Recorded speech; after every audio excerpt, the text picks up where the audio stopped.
Shalom sahabat CS dimanapun Anda berada, saya sangat bersuka cita bisa menjumpai Anda untuk menyampaikan kebenaran firman Tuhan.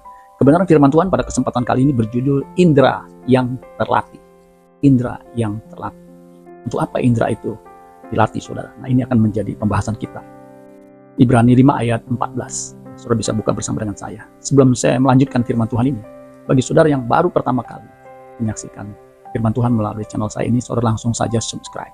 Dan jangan lupa tekan tombol lonceng notifikasinya, supaya setiap kali saya membuat video firman Tuhan, saudara yang pertama kali.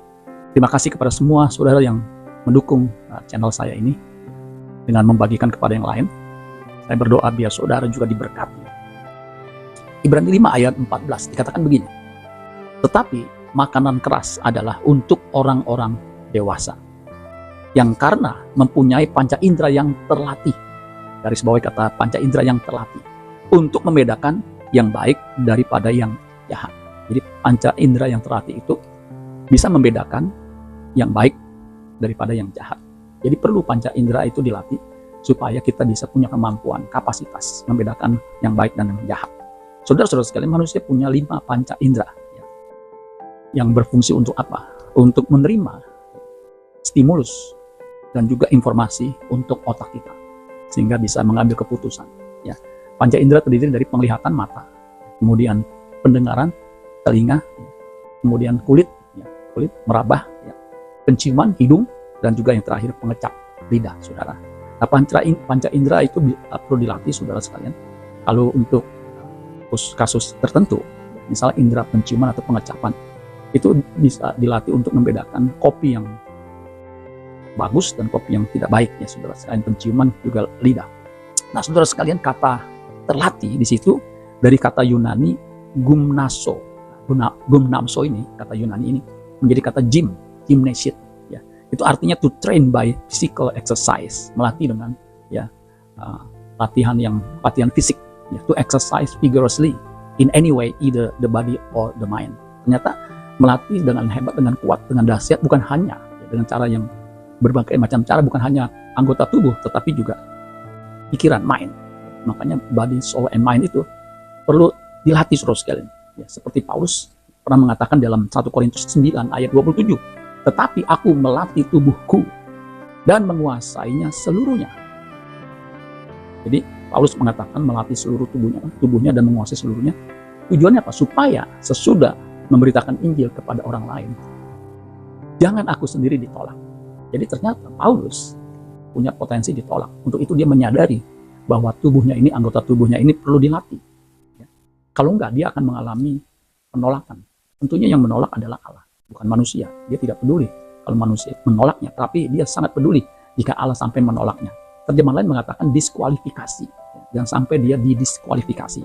Terjemahan bahasa Indonesia masa kini untuk 1 Korintus 9 ayat 27 dikatakan begini, saya membiarkan badan saya digembleng dengan keras sampai saya dapat menguasainya.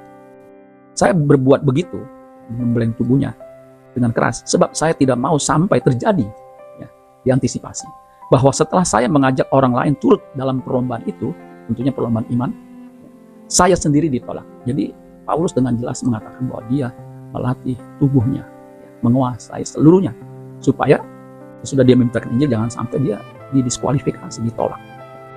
Jadi betapa perlunya kita melatih, bukan hanya tubuh, anggota tubuh kita, panca indera kita, tetapi juga seluruh keberadaan kita, agar kita bisa melakukan kehendak Allah. Karena hanya orang yang melakukan kehendak Allah yang akan masuk dalam kerajaannya.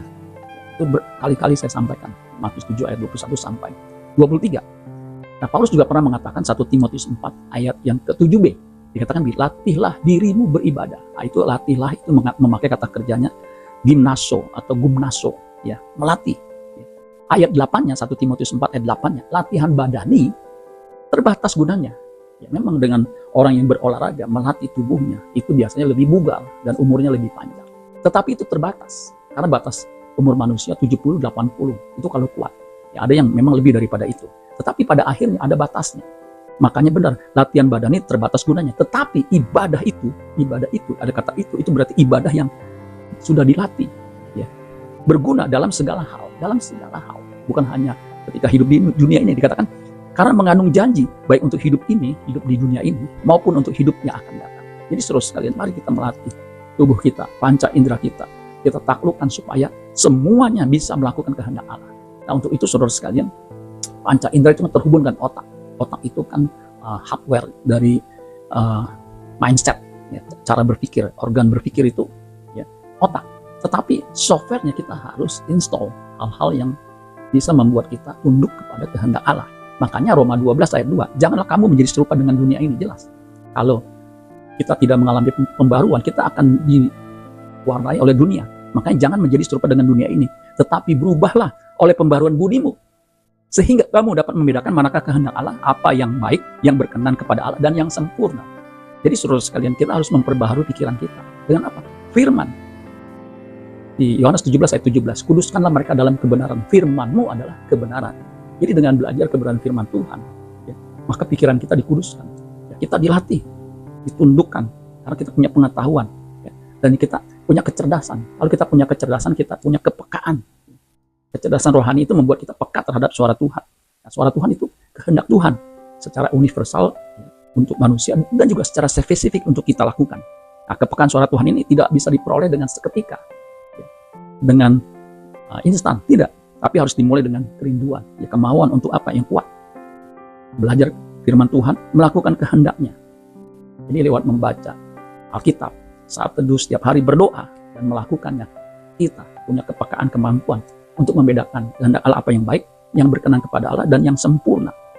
Sehingga dengan demikian, pada akhirnya kita seperti yang Allah kehendaki, yaitu ditempatkan kudus dan tidak bercacat celah. Filipi 1 ayat 9 dan 11, ayat terakhir dikatakan begini. Ayat 9 Filipi 1, dan inilah doaku, doa Paulus, semoga kasihmu makin melimpah dalam pengetahuan yang benar dan dalam segala macam pengertian. Tentunya pengetahuan yang benar, pengertian yang benar itu didapat lewat firman. Ayat 10, sehingga kamu dapat memilih apa yang baik, supaya kamu suci dan tak bercacat menjelang hari Kristus. Ayat 11, penuh dengan buah kebenaran yang dikerjakan oleh Yesus Kristus untuk memuliakan dan memuji Allah. Saudara-saudara sekalian, jadi indera yang terlatih itu ternyata saudara sekalian digunakan untuk kita bisa melakukan kehendak Allah, membedakannya mana kehendak Allah yang baik, yang berkenan, dan yang sempurna, supaya kita ini bisa lakukan. Sebab hanya orang yang melakukan kehendak Allah yang akan hidup kekal selama-lamanya. Mari memiliki kepekaan akan suara Tuhan, sehingga kita mampu membedakan yang baik dari yang jahat, mana kehendak Allah, apa yang baik, yang berkenan, dan yang sempurna. Tuhan Yesus memberkati. Sola Gracia.